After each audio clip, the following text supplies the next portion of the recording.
Alright, so I'm making this video today to demonstrate that the trigger bar spring in any given SIG P220 series pistol can be made out of any kind of springy steel rod or something you may have around.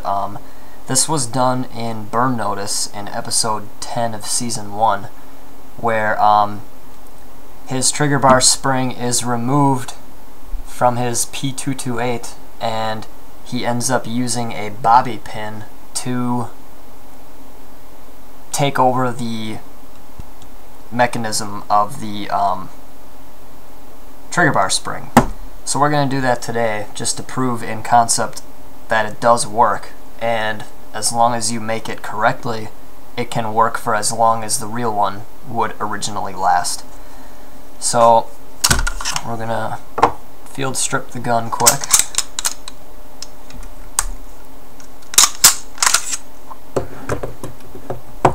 I'll set those over there.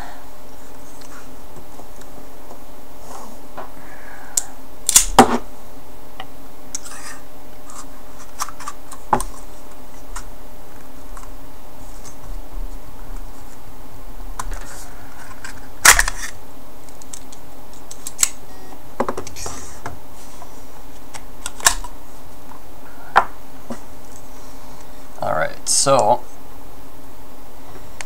if you look right there on the right side of the gun, this right there, and we'll let the camera focus on it, that is the trigger bar spring right there. So what's happening when you squeeze the trigger is the hammer drops and the trigger returns back to its home position with the assistance of this spring. And not only does it return the trigger forward, it also re-engages the trigger bar onto the safety lever and the sear.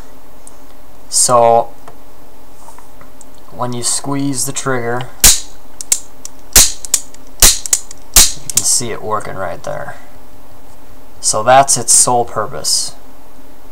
Now, I'm sorry about the camera. Let it focus on here.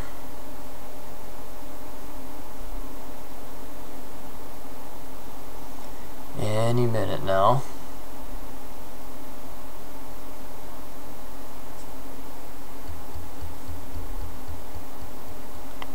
There we go. Okay. So if we remove the trigger bar spring, set that over there for now. Here it is right there.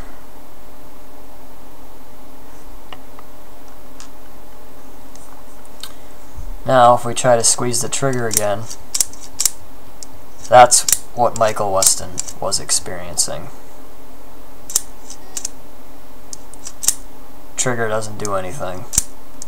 You can do it with your fingers if you actually, place the trigger bar spring up here, and then you can get about a shot off doing it that way, but it's going to keep falling. So you'd have to have your pistol grip off to even do that, and it wouldn't be practical if you're getting shot at. So now what we're going to attempt to do is, well, actually I've already done it. I saved the boring time of bending the spring and made it already. So this is a twisted and bent up bobby pin, and I did it with just a needle nose pliers, because he used a multi-tool in the scene where he does this, but I figured all I'd need was a needle nose pliers, and I was right, and it works. And so you can see a comparison between the original and what I made. And essentially it's the same spring, although it's a little crude because I bent it mostly by hand. And it's exactly the same length. I don't know how I pulled that off, but I managed to get it exactly the same length, so it lines up perfectly in the frame. So when we put this back into the frame,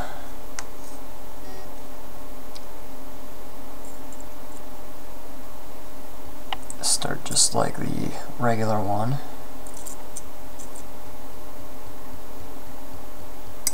Oops.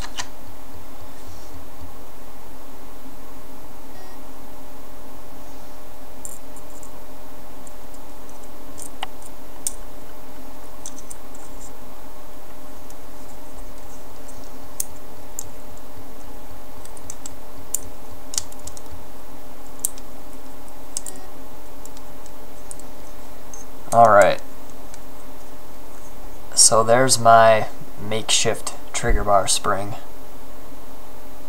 And now if we squeeze the trigger, we get exactly the action we're supposed to get. If I put it in single action, same thing's going on. Disengages, brings the trigger bar back.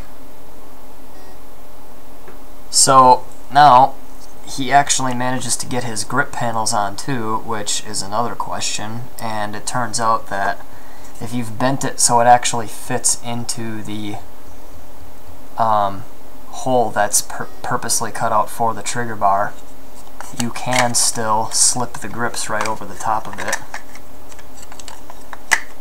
And with the 226 E squared grips, it's not two halves, so you do actually have to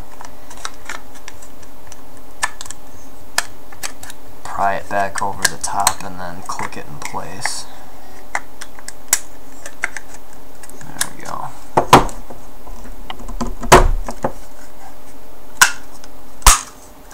Alright, so the grips are back on, and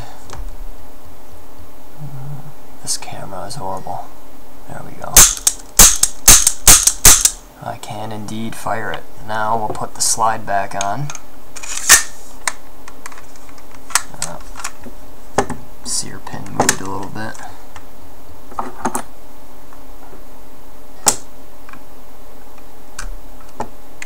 Oops.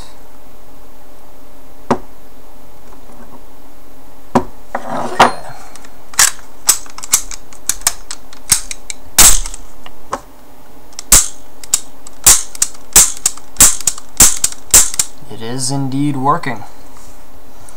Now, to go a step further with this, I did decide to try and make one out of a paper clip as well, because that's originally what he was going to use if he had one. And if anyone's ever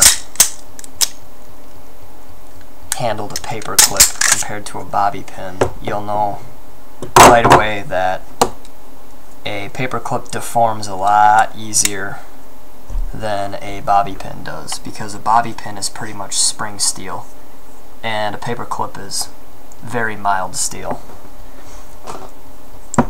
Alright, so we'll take out my bobby pin spring and we'll use this paper clip spring I made. Exact same shape. It actually, in the episode, it doesn't show the shape or how he managed to bend the spring. So I just made it assuming that he would follow the same concept as the original spring. And I did it because it also allows you to control the size of the spring by putting that loop in the middle. It adds as it works as a stress reliever, and if you increase or decrease the size of that loop, it will lengthen or shorten the arms of the spring for being able to fit it into that little cutout in the frame. So we'll put this one in here quick.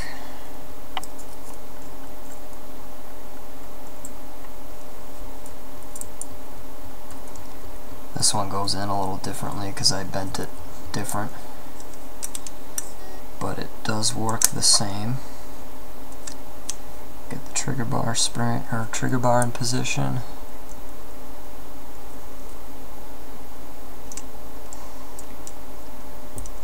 Alright, so this one is definitely a lot more crude, and we can already predict what's going to happen because of the weaker effect of the metal, and it does actually operate for a bit. And I say for a bit because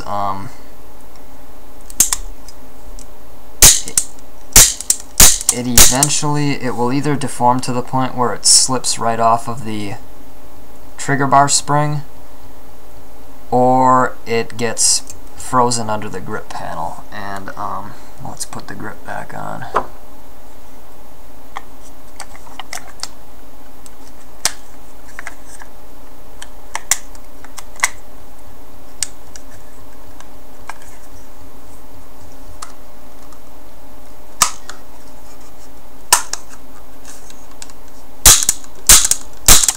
Okay, so it's still working.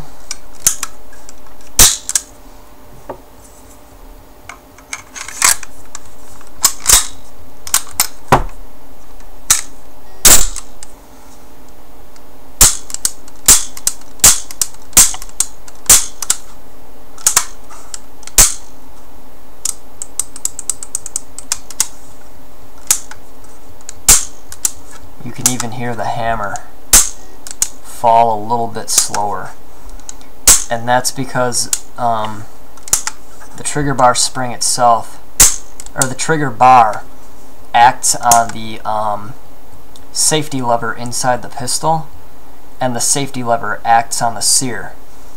So it relies on that little bit of spring tension to move the safety lever quick enough that the hammer drops nice and smooth.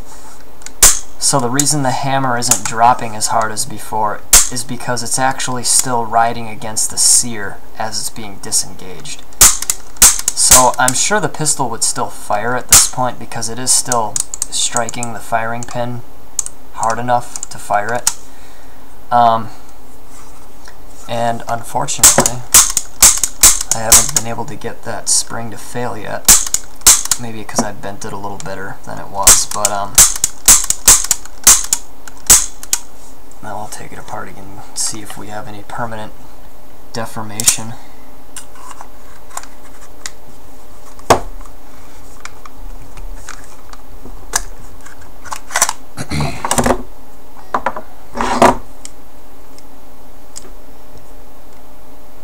Just a little bit. It's actually, if you look at it from this angle, you can see it's actually bulged out of the side a little bit. My camera's trying to figure out what I'm doing here. There we go. Right there, you can see it's bulged out. So it deformed a little bit, and if we take it off, you can see it pretty much just holds the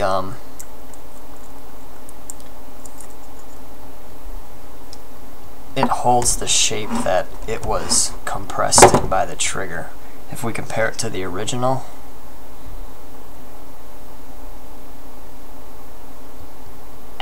you can see that it's compressed a little bit more. And if you compare it to the bobby pin spring,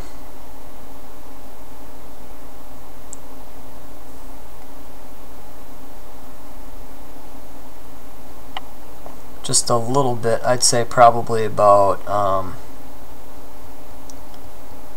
10 degrees or so of compression around that loop. So it definitely deforms easier, and it's a good temporary spring, I guess. But if you had to actually legitimately replace your trigger bar spring for whatever reason, a bobby pin would do it. And it looks crude, but it functions just as reliably as the original because it's not a very high stress component, and the compression motion for the spring is very minimal. All it has to do is just move the trigger bar back and up just a little bit to re-engage the safety lever. So bobby pin definitely works. Paperclip works, but it who knows how long it'll last. And it all depends on the quality of your bends and making sure it's actually shaped correctly. If you just throw something in there to act as a spring for a little bit, I'm sure a paper clip would fail very quickly, like maybe within a couple magazines of firing. That's about it for this video. I'm going to go ahead and put the original back in, and then maybe I'll make another video where I show how if you remove the safety lever from the SIG, the pistol is 100% disabled. It will not fire at all.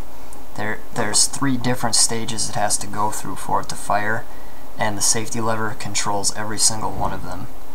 So I'll show that in another vid. I'm going to put this back together, and we'll call that a day.